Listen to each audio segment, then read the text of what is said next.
Hi, I'm Michele Olivier, and you're listening to Hey, I Want Your Job, the podcast that looks at amazing jobs and what it takes to get them.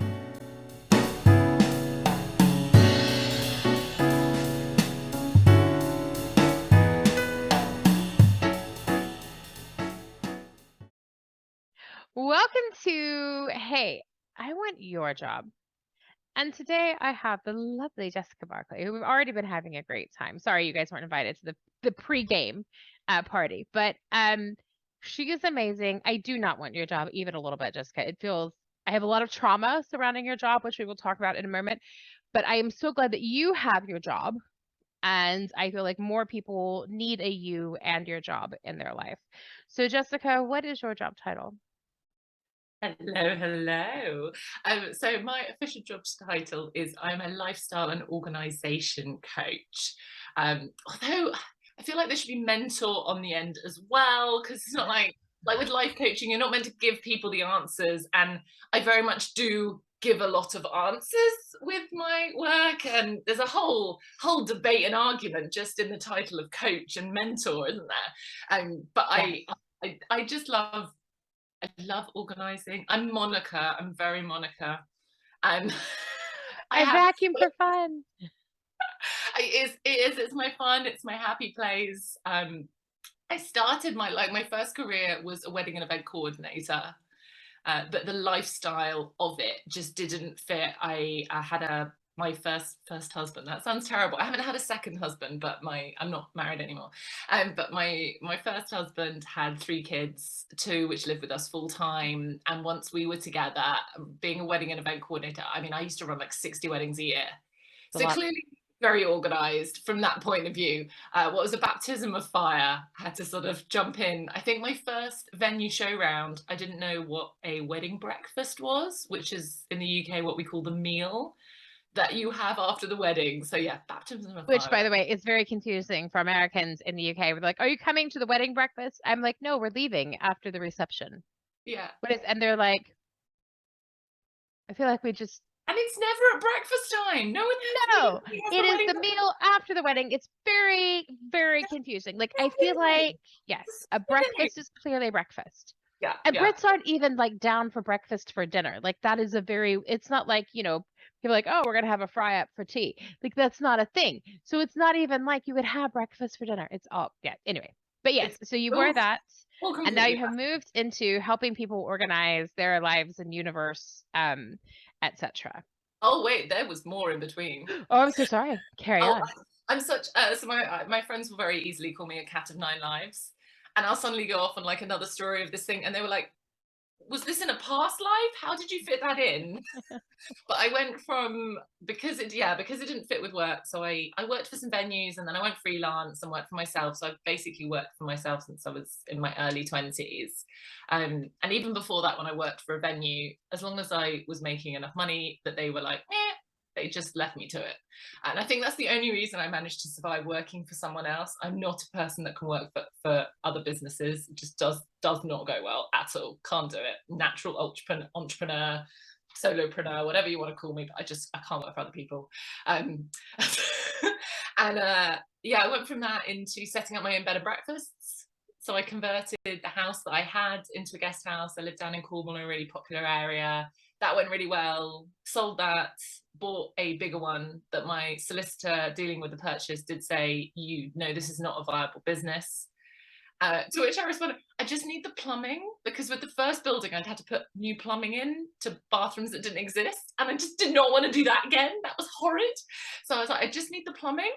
I don't care about the rest. But I absolutely loved the organization of working out how to make the rooms work and how things fit together. And I just saw spaces differently. I'd look at a space, and that second place had so much furniture. Like the rooms, you wouldn't be able to open the door into a bedroom, but they'd have like a triple wardrobe, 2 massive bedside cabinets, a chest of drawers, and a dressing table. And the average stay was 3 nighs. So it's like, you do not need all that stuff with 3 nights. Just doesn't happen. But I'd look at a space and I'd be like, this is completely wrong. This makes no, in my head, I'm like, this makes no sense. This hurts my brain. And that's when I think I started to notice that I see spaces differently and I can come up with solutions differently. And so, yeah, over the years, it sort of built up. I had a little stint in the health and wellness industry, which is where I learned a lot of my coaching foundational stuff. So, learned how to coach and teach. So then I was able to teach what I'd learned in my first two careers. I then learned how to teach in my third career, which led me on to my fourth one. So although they're like four very different things, they were my education along with qualifications and official things, but they were the education that allows me to be good at what I do now, and sort of help me tap into what I do now, if that makes sense. I think yeah, it makes perfect sense. And I think that so much of what you do does require just like a natural inclination to those types of things and having a slightly different perspective on how you see things, etc. Like, do you see a mess and just want to curl up into a ball and cry? Or do you see a mess and innately want to be like, yes, we're going to fix this? And Yeah, challenge accepted. right. So I have to ask, obviously, I mean, do you have like a whole shrine to Kim and Aggie somewhere in your home? No, they use too many products. I'm very like simple. If I can find a way of doing something in less time and with less stuff, I am there. I this is the first year I've kind of dubbed myself a minimalist, and I have stuff. It's not like everything is white. Although behind me at the moment is That's lots to of white. say, evidence to the contrary, All the notwithstanding. clutter is the other side of the camera. But the rest of my house is not all white. Every room has color and things going on in it. And I decided that this year I was going to dub it my year of less. And everything I touched, I was going to find a way of trying to make it simpler. So that was physical, metaphorical, virtual, digital, everything. I have tried to find a simpler way of doing it. And I've been doing this over the years anyway, but I just thought it would be like a fun little extra challenge. So I've got like no spend rules that are literally stuck on my wall because ADHD people are not great with money. We love spending Right. it. We have no impulse control whatsoever. I am So I have aware. to, yeah, it's very written on my wall in big letters. So I've been doing like even more fine tuning where possible, which got down to my cleaning bucket. I was like, why do I have a multi-purpose that is not multi-purpose? Because so many multi-purposes do not do glass. And so I now make my own so that I can only have one product. But that brings me joy. Making little tweaks like that brings me joy. And when I go into, I've got one of my clients, I've now started making her cleaning products so that she can have less in her cupboard, because she's like, I don't get why I've got so many products and none of them seem to do a good job. And I was like, that's because there should only be one that does it right. And I think whether it's your cleaning bucket or the apps on your phone, or your filing system, or how you have your clothes in your wardrobe, so often we get way too into being like, I've got to have all these different things that do everything to us to a higher level, and then we don't ever use any of them. We'd be better off having one thing that was maybe not as specific, but that we got around to using it and it was simple and life was simpler. So it's like all the apps, all the productivity apps and things that you get, and everyone's like, oh, which one do you use? You must be really into that. And I was like, yes, I use Notes. I use Notes. I have Trello as well. Trello is life. But the basic foundation is Notes. And it was like, oh, what do you do your to-do list on? That must be a really fancy thing. And I'm like, yeah, I use a notepad. It's got lines on it and an elastic band. And like the fanciest thing about my to-do list system is that the notepad has a pocket for the pen. You don't need anything fancy in that. As long as there's a pen attached to where you're writing your to-do lists, you're golden. It's not the actual product, it's the system that you've got to use it. And I just find a lot of the products and stuff end up being distracting. So whether it's my like cleaning bucket or anything in life, I'm like, what's the simplest way of doing this? I'm super lazy. I want the My lazy business version. my business coach has the same obsession with like notepads and stuff. And his big tip for entrepreneurs and business people is have a notepad everywhere.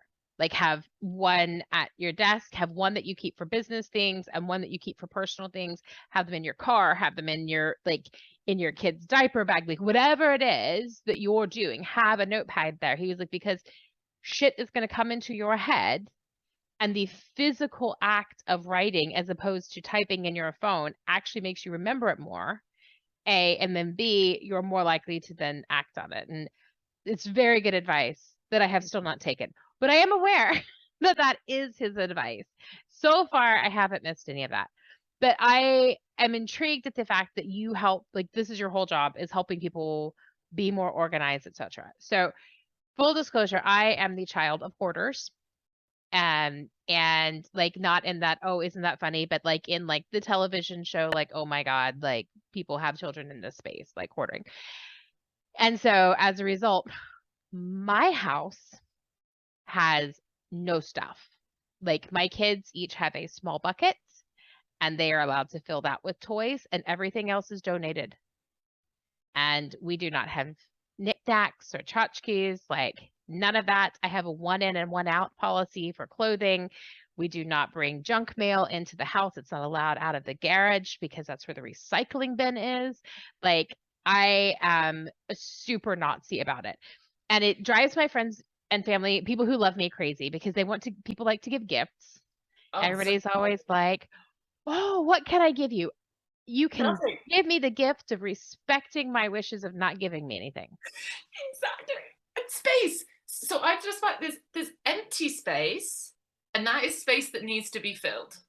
And then there's space, and it's a noun, and it's a physical thing, and it does not need anything to go. You don't need to put anything on top of it or in it or around it. It's space for space. So I'm like, empty space and space. They're two different things. Do not put anything on top of my space. I like my space. It's like a visual thing for me. I'm like, I am definitely a like tidy space, tidy mind kind of person. So like I I live in a household of other humans who are perhaps less particular than me.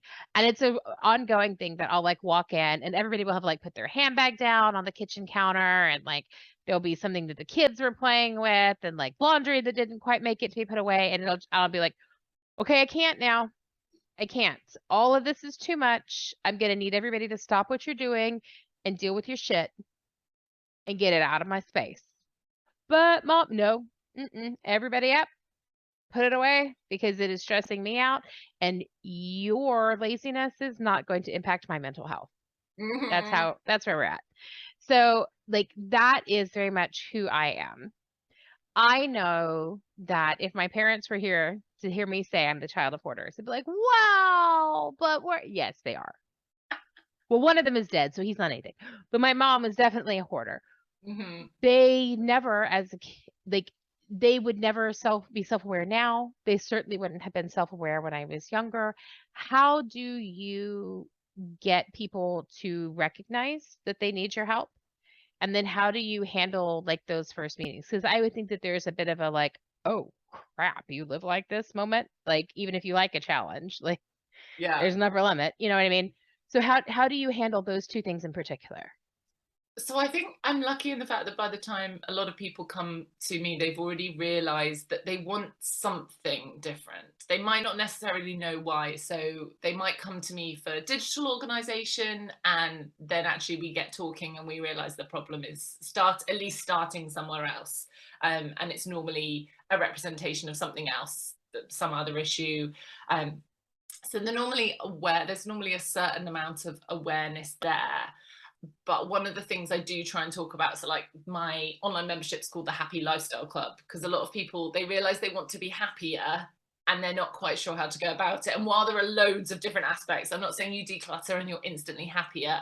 They're big advocate for therapy, which can obviously be a key part in finding happiness and understanding what happiness is and things. But that is often the trigger, is people just like, I just want to be happier, and I've tried everything and nothing's really worked. And they might have like tried going to the gym and getting super skinny and decided that that's like the fountain of happiness, and it's not. That's a lie.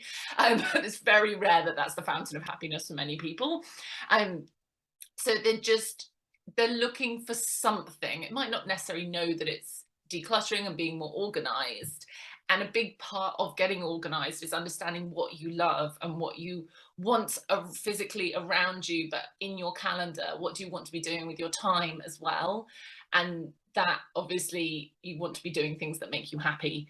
So there's a lot of connection there with it. And so sometimes, yeah, it's just that little spark of, I want to be happy and I don't know how to do it. And they go looking and they're like, oh, a club called the Happy Lifestyle. Well, that's me. And then I'm like, come on in and let me help you declutter. And they're, what? What are we doing? And I was like, well, a lot of unhappiness is rooted in the fact that you are drowning in things that don't make you happy. And they're like, oh yeah, I am. Yeah, that's a very good point. And suddenly everything gets lighter. I mean, there's lots of talk of like people getting like detox effects. They'll get like the squits stuff after they've decluttered because it's like this big release and all the built up goes and all that kind of thing, which is, I find really interesting and very true. It is like a sort of a natural detox, like whether you are into the more, I'm going to say woo woo. I believe in a lot of woo woo stuff, but people know what I mean when I say woo woo. So whether Yes, you're into the woo woo absolutely. stuff or whether you're into the science stuff, I'm using inverted commas around science like it's made up. Science stuff, there is a lot of conversations about are things absorbing energy and whatever, but at the very least they're absorbing some of our attention, and I'd rather put my attention on things that are beautiful and bring me joy and make me happy, etc.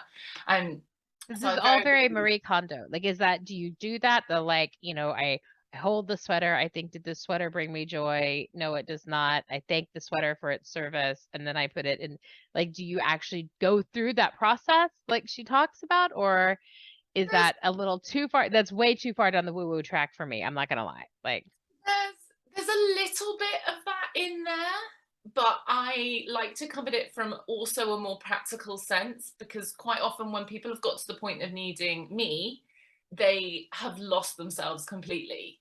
So asking them if it brings them joy, they're like, what's joy? nothing does anymore. I Yeah. don't, nothing brings me joy. What's joy? I don't know what that word means. Is it foreign? Like there's often a lot more work that needs to happen to understand how you want your life to be. And I like to use phrase of how you want to be showing up in the world, the person that you know you are, that you want to be, but you might not actually know who you are yet at all. Depending on how deep I end up going with people, like I've done qualifications in life coaching and things like that, so we can go into that side of it as well. And the other one that I do backwards to a lot of sort of declutterers and organizers, and the thing that completely seems to get missed on a lot of these fancy TV shows, is I do categorize first. So I have a 5-step process. I do categorize, minimize, organize, systemize, and glamorize. Yes, it took me quite a while to find all the words that had eyes on the end. I wanted a pattern. So eventually I managed to find the right words that fit my pattern and explained each of the steps. And I will go in and we'll decide, well, what categories do you want in this space as part of your life? So say clothing, what categories have you got in your life? So for me, I have a ball gown category. Not many people want or need a ball gown category. I disagree strongly. After 10 and a half years in England, that is, especially as a non-typical size person, right? As a larger woman, I have ball gowns that I bought when they were on sale at Monsoon, because Yeah, there's only like 3 places that in the UK that sell clothing for the larger lady, and all of them cost 6 arms and 5 legs. And every goddamn year for the holiday party, it's like, oh, we're all gonna dress up nice. Are we? Great. And so there's this expectation that there's like this black tie that you just got that lying around, or that it's super easy for you to just nip down the shops and get you one.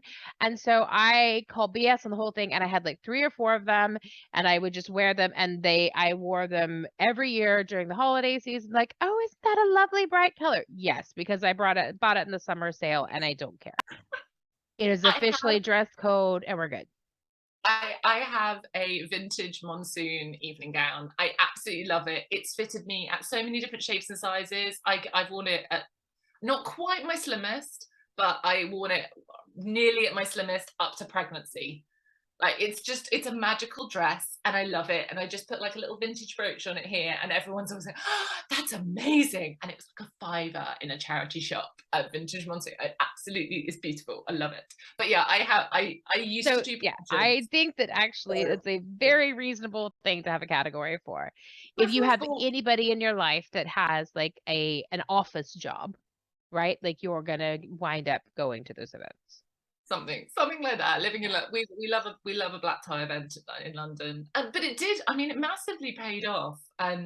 My partner used to speak for a company, and you'd get invited about every 10 years. I think you get invited because they do one table at this event, and it was for the Make a Wish Foundation.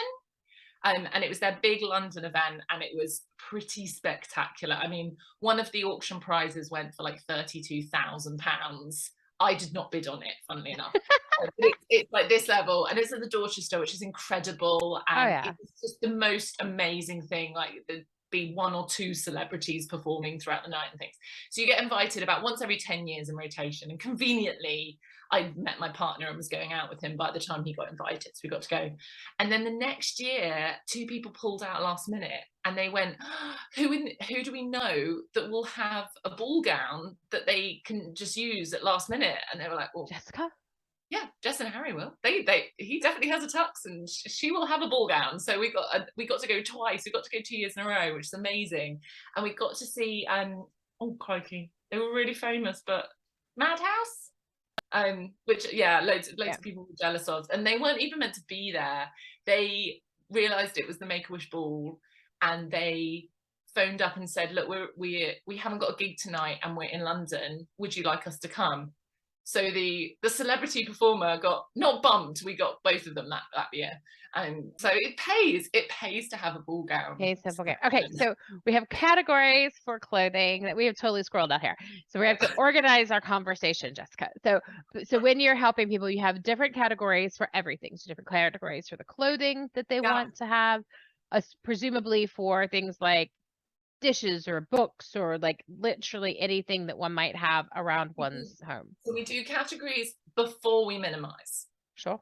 So that helps take away some of the pressure of, does this spark joy? I have no idea, because in the categories process, we will do some planning in that section. We will think about the areas that you want to have in your life. Like I used to have a category of sort of out and about equipment, rock climbing and surfing and stuff like that. And I actually don't like doing any of that. And it was going through the categories when I put everything into categories for which project. It was when we moved and I was resetting up like the garage storage type place. And I was like, why have I got this category of stuff? I don't like doing any of these things. This is stupid. So I got rid of those. But it does help people with that first step of minimizing, because as we're bringing things into categories, one, they'll find a category that they just don't want in their lives anymore, or the time is gone or whatever, and they can let it go. But also when you categorize everything and you bring everything together, so you're like, this is all of my casual t-shirts, and you're like, holy crap, I have 42 black round neck t-shirt. I don't need that many of the same thing. Even if that's your uniform, like some people are they literally have 3 looks and that's all they do. You still don't need 42 of the same thing. And when it comes to clothing as well, you will have less laundry if you have less stuff. I know that sounds kind of obvious, and then people are like, but surely I wash more often. But even when you are down to your last item of clothing, if you need to do catch-up washes, there's less to do because you've got less stuff. It's the same with the dishes. If you wait until the last cup before you wash up your cups, but you only have 6 cups, you're only ever going to have 6 cups to catch up on. Whereas if you wait to the last cup and you have 27 cups, you've now got 27 cups to catch up on, and it always feels too much to do. And so you never feel like you've caught up. And there's something so wonderful about getting on top of something. Like always ticking off. I have like a secret to getting your whole to-do list ticked off every week. And it's so satisfying to get to the end of the week. I do a weekly review, sometimes a Friday evening, but at the moment we're doing it Saturday morning, and I'm doing it in my Facebook group as well, so they can join in. And in that, we tick off everything from our weekly to-do list, and it's so satisfying. It feels so good.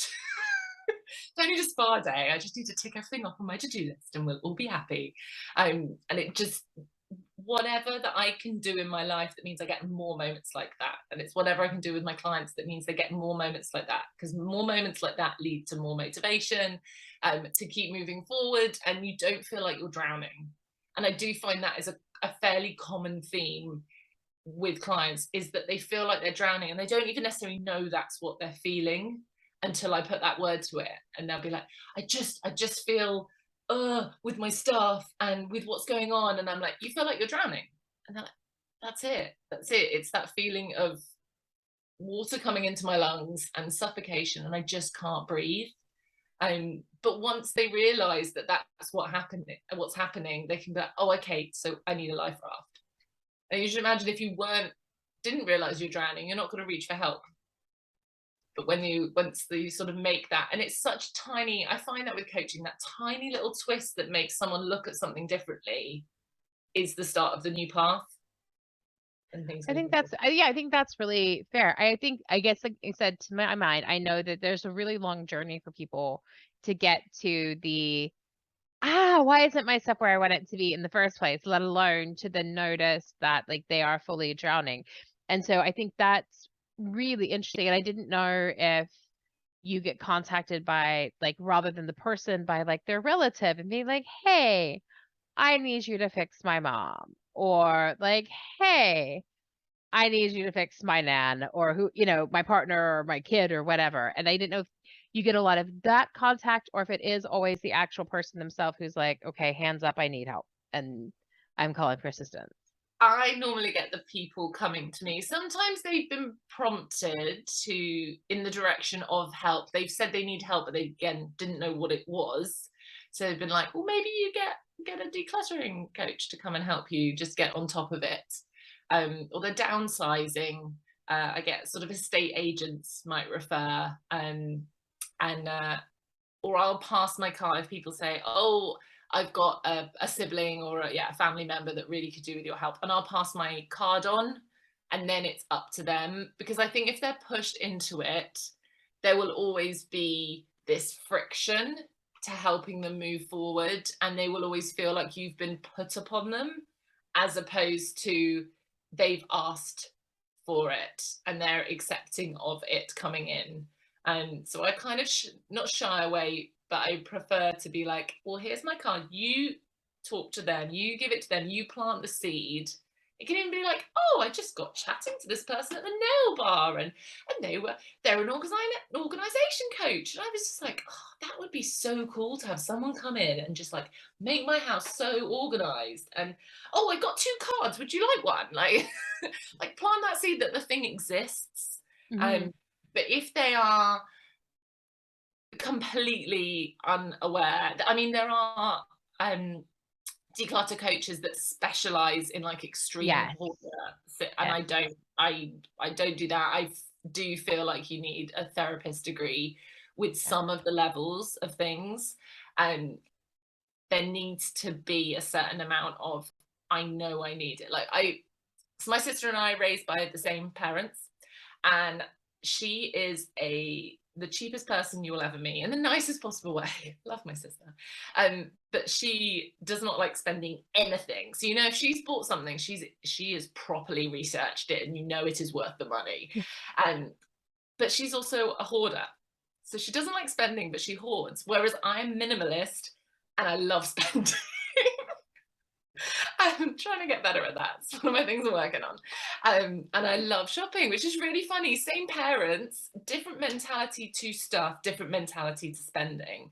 But recently she has started making that shift and gone, this is too much. This is having a negative impact on me. And I want something different. And they've just started doing bits of work on their house as well, and finishing off some projects around the house. And she's like, I'm ready to let go of more of these things. Her youngest is going into secondary school, and she's making that transition, and it's sort of dawning on her.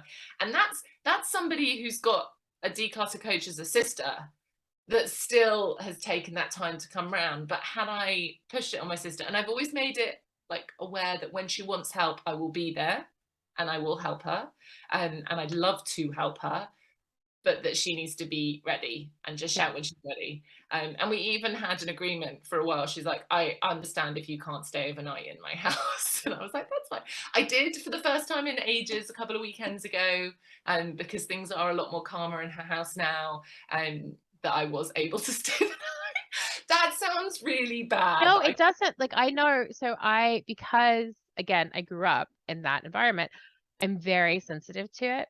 And I have a number of friends whom I love, truly, madly, deeply adore, and who shall remain nameless for what I'm about to say, which is that they have messy homes, not hoarder homes, just like probably normal human messy, but like there's stuff on the floor. And like one of them, they have animals, and like you sit on the sofa and like cat hair comes up. And I feel really uncomfortable in the space. Like I have a really hard time even visiting. And like it's not for want of love, it's not for any of that. And so I get it. And it's such a sensitive thing, right? That it's really, I don't think I've ever even said this to them, and I have very little filter. So, but like you don't want to go to somebody and be like, "Hey, I really appreciate that you invited me to come out for the weekend, but I can't be in your space for 3 days. I'm gonna cut a bitch, and then I'm gonna clean everything because it's gonna like it just, and it is so hard. So how would you recommend for those of us that are very sensitive to tidy spaces, who don't have a sisterly bond where you can get away with saying a lot more, right? Like you can get away with saying to your sister, "You need my help. And when you're ready to see that, I am here and love you." Mhm. You can't say that to just your girlfriends, right? How would you recommend people have that conversation about, I can't be in your space because I'm not comfortable there because of the mess? Even though it's not like, you know, called child services or something, right? Like Yeah. it's just like a messy home, and that is their home and their right to live that way. Mm. This was something I struggled with for years. And in the last few years, I found out that I'm neurodiverse. So I found out that I'm ADHD and autistic. So now I have a really simple out. If I just go, I'm autistic, I can't deal with it, because that's the easiest way to explain it to people. But for a long time, I'll be honest, I had to skirt around the issue. So I like hosting. I'm much better with people when I'm in my own space. I'm not great with group events when we go elsewhere. It really helped once we were the ones with the child, because you can say, we've got the children, you should come to us, because then we don't have to bring their toys or their cots or whatever. So that also helped. But you suddenly reach a point where that's not an excuse anymore. So you have to hope that there's a pandemic. No, I'm joking. So you have to look You're out. joking, but it's not wrong, because that is always my go-to move as well. I'm like, you know what? It's just easier, because it's easy for me to say that I'm picky about food, which I don't actually think I am picky about food. I just have very low tolerance for bad food. Yeah. Um, which is not the same as me being a fussy eater. Like, you've overcooked that broccoli so that now when I tap it with a fork, it shatters. That is not me being a picky eater. I love broccoli. This is just no longer broccoli. Push. Baby food. That's like, so, and I'm a pretty good cook. So as a result, like it's just easier to be like, you know how I am with food. Let's just come to my house. That way everybody knows I'm gonna eat something, right? And everybody's like, okay, fine. And I find that a lot of people don't like to entertain. And so that works very nicely for me, but it doesn't always work. And It, you know, there are those moments where your friends are like, let's come to my house. And I have a good friend now. She is self-aware, is the good news. Like she is working with an organizer to get her home like in a state. And she's also Spectrum. And one of my favorite things about Spectrum friends is they are not offended when you are just as blunt back to them as they yeah. are to you. They're like, nope, I get it. Totally. Great. Great. Now we've communicated. Yay. Work with blunt. I can't. It's grey area. I can't deal with grey That's area. exactly what she would say. And I was like, I love you so much. Yeah. Your house smells like Yeah. cats, and there is mess everywhere. And it gives me a headache and makes me uncomfortable to be in your home. And she was like, oh, me too. Great. Let's just not do things at my house. Good talk. Perfect. All right. That would be my recommendation. I think if you don't have that level of relationship with the person, I would probably say it's probably there is no right way to have that conversation. So it's either constantly suggesting alternatives, um, or Let's go you have anywhere but your house. or you Anywhere. have the conversation. Yeah. And I think some people are like some people don't have like having cats. Some people have more sensitive smells. It's not always just about um, the space and it being too messy. I often feel a lot more comfortable in my own space. And I like hosting. We add to that that we also went vegan in the pandemic. So I can say, I can use that. You Yeah. come to us I, because you won't know what we eat and it's just easier. Then we don't have to bring all the different butters and the milks and all the things. You just come to us. It's so much better. But absolutely. if you don't want to have all these other, if you don't want to use any of those things, whether they are true or not about you, then I think unfortunately you just have to be blunt, or not go. And there have been times where I've been like, I'm not sure I can continue to cultivate this friendship because I can't be in their space, but we're not at that point. And I just it's hard, but I just think life's So too short. I yeah, find it too stressful to deal with that. Why do I life's stressful enough? Like just you can have the simplest of life and there will still be stress in it. Why would I want to add it to it by trying to cultivate with friendship with someone who I can't even be in their space? totally and completely agree. I will say that the friends in question are definitely worth the aggro. So Yeah. that And I there's think that. by the time you know they're worth the aggro, you're probably also in a space where the relationship is at a point where you can be more blunt with each other. Oh, for sure. And like one of my friends, I have definitely been like, girlfriend, you have like 8 billion children and a tiny English home. That results in a level of chaos that I cannot handle. There is a reason that I have a giant American home Yeah. for my 2 children. And I even then, can't I'm like, emphasize so it. many things. Yeah. I have to we go places. I mean, we don't tend to go places very much, but if we do, I have to do hotels. I don't like staying in people's houses. It's like I've got a friend that I made during the pandemic on Clubhouse. Uh-huh. um yeah, and I've made a few friends on Clubhouse actually. I really enjoyed it. It's plummeted really here in the UK. Oh. It's It's massively huge over here. Yeah. So, I think there wasn't enough done within our time zone.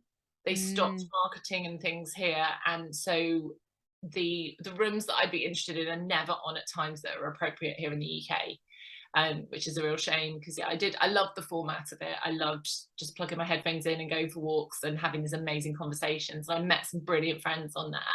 And I've got this one lady and said, oh, you've got to come, and her health is a bit up and down. My health's been a bit up and down. So we said at some point we do really want to meet. She knows that I'm not good with new spaces. So I said, I would love you to come and stay. And she was like, do you have any scented plugins? And I'm like, heck no, I hate those things. The smell is too overwhelming and too artificial for me. And there's a lot of research studies into them poisoning you. I just don't want to risk it. I'm like, I'm not a big conspiracy person, but I don't actually want to risk that. And she's like, do you have any oil diffusers? And I was like, I have one left over from the old house where we had a smelly bathroom under the stairs that I couldn't get rid of the smell, but it's about to run out and we will not be replacing it. And she's like, good. Yes, I would love to come and stay. oh my gosh. She knows she can deal with anything else, but she can't deal with those two things. The two that she'd rather save up and wait a little bit longer and pay for a hotel than deal with those things. So we're waiting for my oil diffuser to run out, and then she will come because it does. I think it smells lovely, and it takes me so long to find a scent that I do like. But she was just completely honest with it, and it just opened up. I mean, it says a lot about the place we were in our friendship to be able to do that. Yeah. But we both appreciated it from both sides. Like, how much more awkward I feel if she was like, no, no, no, no, I don't. It's fine, it's fine. I'll just get a hotel. I'd rather she was just completely honest with it and said, I can't deal with those things. I can't deal with plugins, so I'm not going to. So I love that level of specificity. See, and I am the opposite. I'm like, I can't deal with smells. Like I'm super sensitive to smell. So like my children have smells, my dogs have smells, food that gets cooked has smells. And so I have those plugins that you hate everywhere because then my house always smells baseline like this delightful fragrance that I have picked out, as opposed to the rest of life. And like right now, like they last for 30 days and they're right at the end. And I got a whiff of dog the other day. Nope, it is No, not dealing with that. Yeah. it is time. Either the dog must go or the plug-in must be changed. One of these two things is going to happen because it is like, and I think it's so interesting that like people are so particular about space. And I think that the pandemic has really highlighted this for so many of us, like how important our space is, how we live in it, all of the details, right? Like, what does it smell like? What is the lighting like?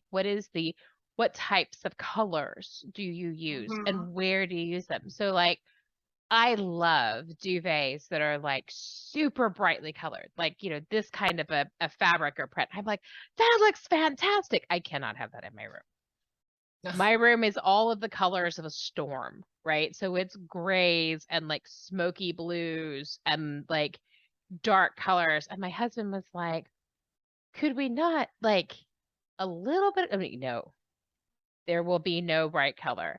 And then when we get into bed, he's like, oh, I just want to curl up and go to sleep. I'm like, that is the point of the color scheme. So we have like dove gray walls. Our sheets, like all of our linens are either navy or charcoal. And then like the duvet is like a similar, and he's just like, everything about this screams snuggle up and go to sleep. Mhm. Like that is what this space is for. Yeah.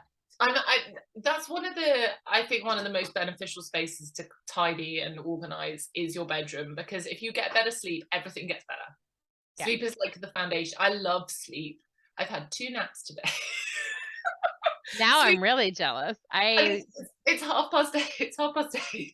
Not, well, no, it's nearly 9:30 at night here now. So I have had the whole day, and it's been quite I had to go and do a food shop today, which is one of my big autistic triggers. I do not appreciate the experience at all. And I had a 5-year-old that's been on summer holidays for, where are we now, like 6 weeks already, and I've still got 2 more to go. So it was an intense day. I needed my naps.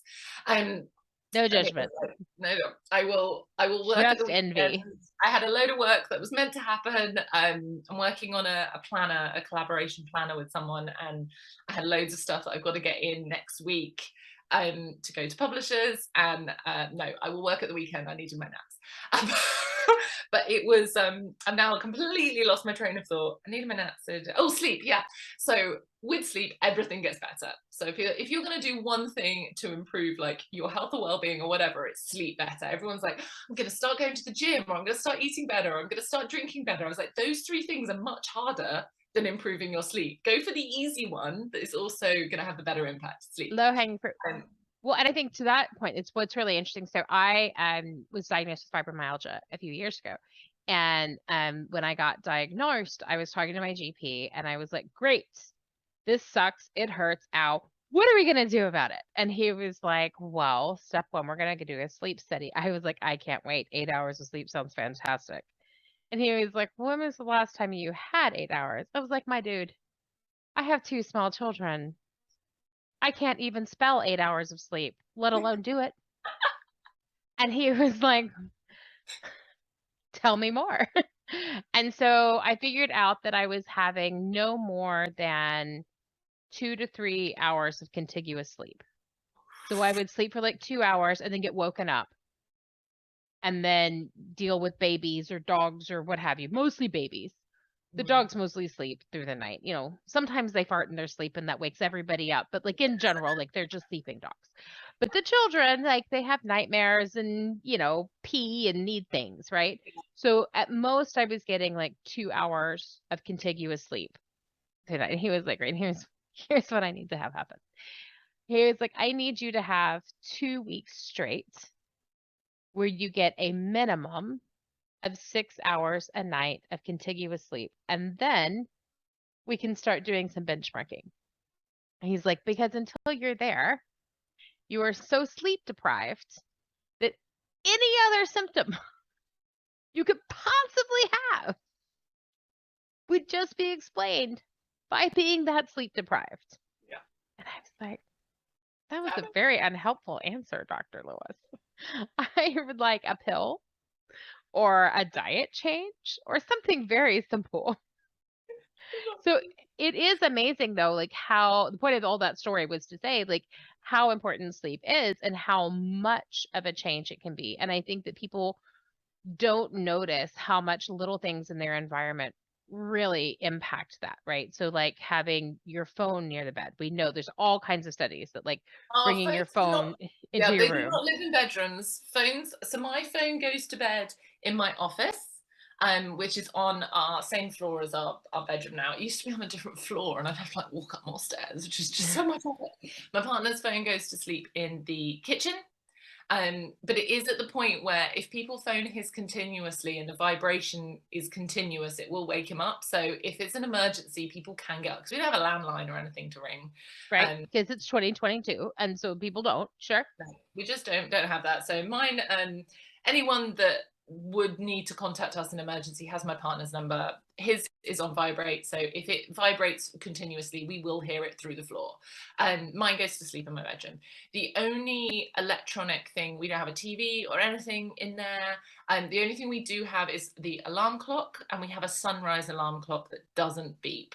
So it can beep if we've got a plane to catch, which hasn't happened for like 4 years, but when we next have a plane to catch, we will turn the beeping on, just to be on the safe side. But we have the sunrise comes up. He usually gets up about halfway. I think it's about 20 minutes the sunrise is for, and he normally gets up about halfway. And then I normally wake up about the time it's fully bright, and then he'll prod me a few times just to make sure, like he'll have gone out and done some stuff, and then I'll be like, you are awake, right? Just checking. Because sometimes I'm like, we're gonna have to put the beat back on because I will just keep sleeping. And it just, that's the only electronics that we have in there.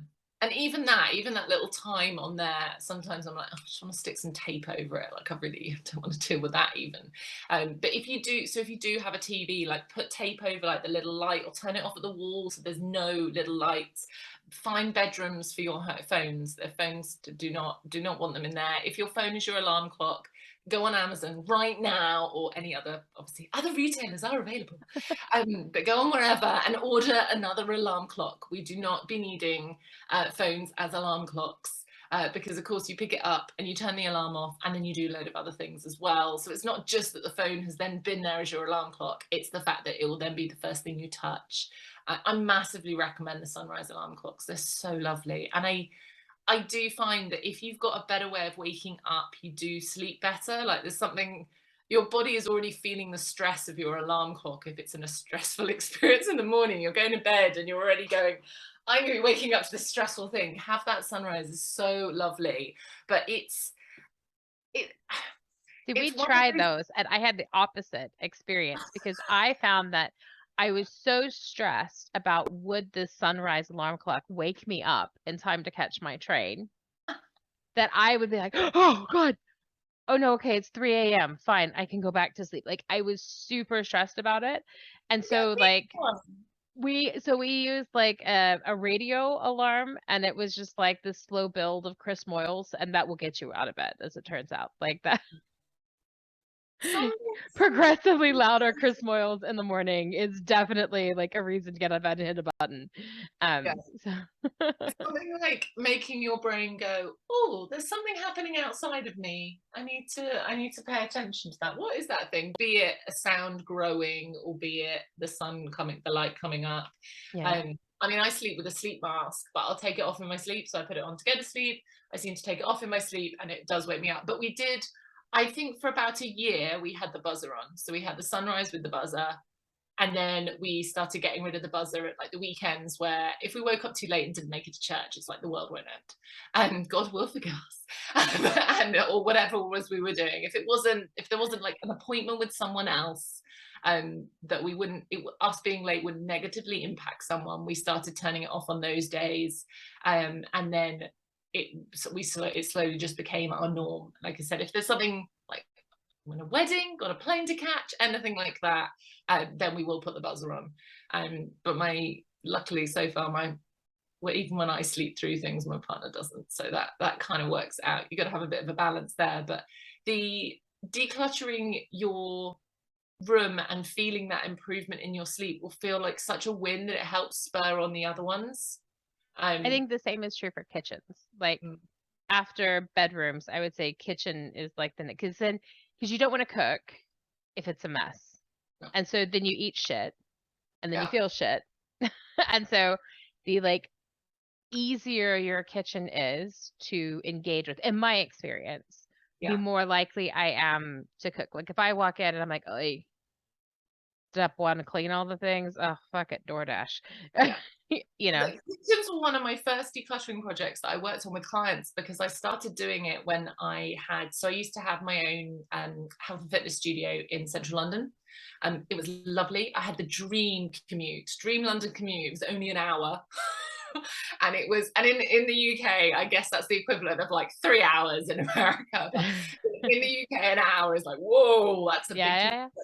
But London is it's pretty standard. And I had 5 minute walk to the train station. It was overground, so I had signal. I know there's signal underground now as well, but there wasn't then.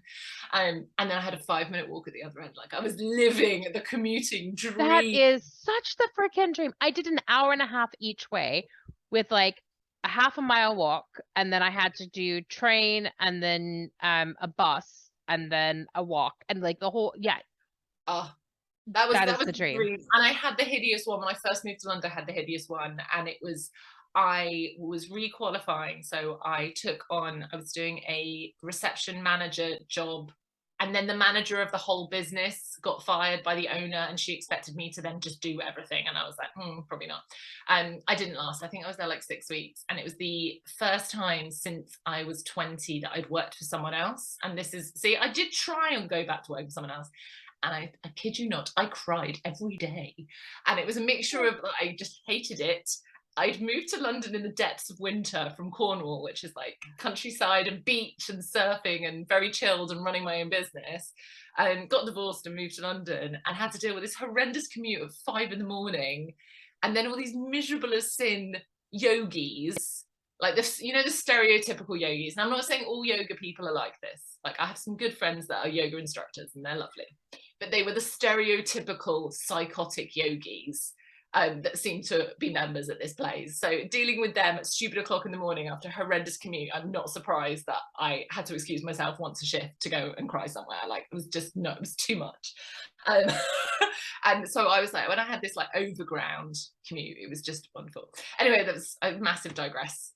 Sorry, I'm a That's shiny fine. object person. I'm like, oh, squirrel, oh, shiny thing. Let's talk about that instead. But I started doing with clients when we started talking about nutrition. I didn't do food plans. I do have nutrition qualifications, but I didn't do any food programs. I liked doing little changes with them. And most of my clients, when I was in the health and wellness and fitness, were people that were they were so unfit that it felt like they were ill, but they weren't ill. They were just so unfit. So they'd be like, there must be something wrong with my lungs because I get so out of breath. And it's like, no, you're just that unfit and your diet is just that bad. They hadn't got to it being an actual medical condition. Chances are it would have progressed there, but they didn't need anything psychotic. They might lose some weight, might be a benefit, but they just wanted to feel better. That was kind of my niche, as it were. And going into their kitchens and doing declutters with them and going through like the labels on the food that they had in their fridges and their freezers, and helping them understand, they like, oh, I've got all this food but I never know what to cook, and we'd go through and half it was out of date or like had something and they were actually allergic to, so of course they never used it. And that was like my first step into physical decluttering with clients, was going into kitchens. And the spice drawer, brilliant win, because it's really satisfying. There's usually loads of out of date stuff in there. It's small things, so you don't feel too bad throwing it out. But it can be very satisfying. The spice drawer is probably one of my favorite places to suggest people start, or that kind of like the condiments section the sauces, those kind of bits and pieces, that can be really fun. And be honest with yourself, be like, I just never use this, it's never going to happen. And don't feel bad, like you can get rid of, there's an app called Olio, which I know is international, and you can list even open food. So depending on the country you're in, depends on, like in the UK, we can put stuff on there that is past its best before date, but not its sell by date. I think we get like a day on sell by date, and there's like food heroes that go to supermarkets and rescue stuff, but you can put open things on there, because that's often one of the sort of hurdles to people letting go of things, is they don't want it to go to landfill, or they still see it as money. But once you've bought the thing, the money is gone. It's not worth that money anymore, even if it's pristine with the tags on. I do store and sell for some of my clients. So I'll store some of their items so that they can get to enjoy their newly decluttered house. And then I sell their items for a percentage. So they don't have to deal with the selling, and they can get rid of the item soon. I can only do it depending on what space I've got in my home at the time. And it's so much easier. They're like, oh, great. Oh, yeah, no, I do want to let that thing go. And I was like, you were telling me you were going to keep it a minute ago. And they're like, yeah, but I didn't really want to waste the money, and I didn't know where it would go. So like knowing where your parameters are with what you're going to sell, knowing places like Olio where open makeup, they will take it on there, because there'll be people that are like training as makeup artists that will be putting it on dummies. So it doesn't matter if it's out of date and stuff like that. Knowing a couple of like good charity shops near you, so somewhere that's good for furniture and somewhere that's good for clothes, or somewhere that's good for books, so that you aren't just holding the item up and going, does this spark joy? Because it doesn't quite work. But you're going, is this staying with me, or is it going to X charity shop where they'll make some money from it, or is it going to the hospital book bin? Like, it's so much easier when you can see this treasured thing, you liked it enough to buy it or bring it into your home or whatever. Unless you were given it and did not I ask for was it. thinking that, but like you it's easier to let it go if you know where it's going to and like who it's going to benefit next. Or if you know it's going to be sold and you're going to make some money from it. So having like in mind where something's going to go before you decide if it's going or staying, I find does help people. It lifts some of the guilt, like knowing where it's going to go. So it's like, as long as I can fit it in my car, I will take client stuff and go and drop it off. I'm big into like recycling. So we've lived here over a year, and we filled our wheelie bin once. Wow. We've lived here. Everything else gets recycled or upcycled or composted or whatever. So recycling bins go out every week, but our black wheelie bin, which is our normal rubbish, rarely goes out. I think the only time we got close to filling it is because I'd gone on a litter pick, and I did not want to sort through it because I was pretty sure there was some human poop in it. Oh, but yeah, I was not sorting that into recycling. No, I have my limits. Pretty hardcore, but I have my limits. Wow. It's so I quite like if people have got stuff and they're like, oh, we'll just throw it in the bin, it's fine. I'm like, no, that's recyclable. I'll take it home and sort it out and put it in the right places. Like in the UK, you're not meant to throw batteries in the bin. Mm-hmm. I don't know what it's like in other countries, but always worth checking. You're not meant to phone batteries. Any kind of prescription medications, stuff like that, shouldn't go in the bin or down the sink or in the loos or anything like that. It should go back to pharmacies. But often clients were like, oh, just throw it in the bin, it's fine. I'm like, no. So as long as it fits in my car, I'm always going to have a big car. As long as it fits in my car, I will take it and put it into the right place. I try and make decluttering as eco-friendly as possible. It's not naturally an eco-friendly pursuit, so I try and do my best. Like I source free furniture or secondhand furniture for clients if they need bits for storage and things like that. I'll sort of rock up. My daughter knows, she'll spot the word free. Oh, mummy, you're like that. It's free. Oh, wow. It says free on it, mummy. And you're the anti-clutter person, and you're out collecting everybody else's clutter. This seems ridiculous, Jessica. I've got to know where it's going to go, so I will actively look. My partner and I do upcycle furniture together as like a little side project, something They say all good relationships should have like a game that you play together, like you should go play tennis together or something. But he's really good at sports, and I'm not, and I'm really competitive. So that went out the window real quick. That's fair. That's fair. Because I was like, I'm not losing. So we upcycle furniture together has become our fun sort of weekend thing. But it does mean that I'm often looking, and if I know a client needs a filing cabinet, then You'll snag one off the. yeah, you get one for free. There Yeah, you go. so having me often pays for itself between the selling of things and the finding of things for free. That normally don't end up really costing them very much at all. I love it. So it is hard to believe, but we are not only out of time, but over time by a little. So what have I not asked you that I should have done? Oh, so many things. All the things. Probably. Don't buy stuff to declutter.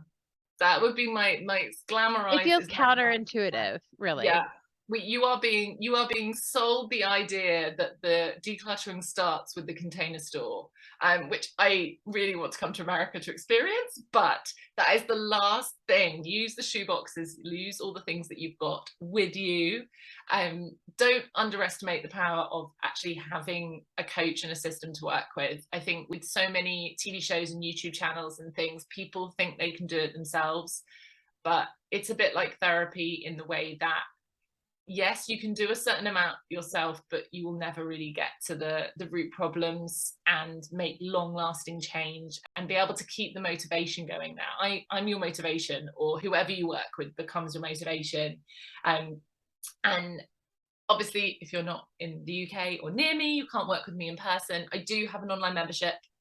And so it's only £12 a month, which is about $15, which is super cheap. Cheap, super economical. I don't like the word cheap. Super economical, and therefore you get me in there being your motivation, but you also get the rest of the community in there being your motivation, which is really nice. And I have all my courses go in there included, so all my declutter and organization courses, and we do challenges in there. We have a book club in there, and we have the community in there. There's loads of different printables and downloadables, and so we do sort of a monthly check-in, and we all plan out our goals for the next month within there, and there's lovely printables and stuff that you can use for all those bits and pieces, which I'm currently putting together into a planner. And if it goes on track, by the time this comes out, the planners will be available. And we will have the link in the show notes. So yes, it should Perfect. Be. It's at that tipping point where at the moment fewer naps will mean that this happens. So I'm just saying. It's like, when you empty out a cupboard and it looks more of a mess, even though you've actually decluttered loads of it and it's getting better, that's the place the planner's in at the moment. It's the cupboard that's been emptied, but I know it's going to be amazing, and it's so close, but it's basically all my years of different bits that I've helped people with. We're kind of sort of working tagline of the planner for the organized inept. I like it. I like simple. But if you are in the UK and you want to work with me face to face, there's that option. I do online one-to-one and things. Like I said, I don't like leaving my house, so that's a great option for me. So I can work with people that way, or come and join the membership, which is obviously there's so much more. It's so much more than just the organization coaching in there. We call it a happy lifestyle club for a reason. It's because we're all trying to find happiness in a realistic way, and in all its different shapes and sizes, and sort of understanding who we are and how we want to be showing up in the world. So I absolutely love my little community in there. They're the best. Well, thank you so much. It's been such a pleasure. Thank you so much, Jessica. Thank you. Bye. You've been listening to Hey, I Want Your Job. For more information on how you can get your own awesome job, visit ONH Consulting at www.onhconsulting.com. We offer incredible resumes, no-nonsense career advice, and real-world tips for landing a job in today's market. Check us out on LinkedIn, Twitter, Facebook, and Insta for more insider information.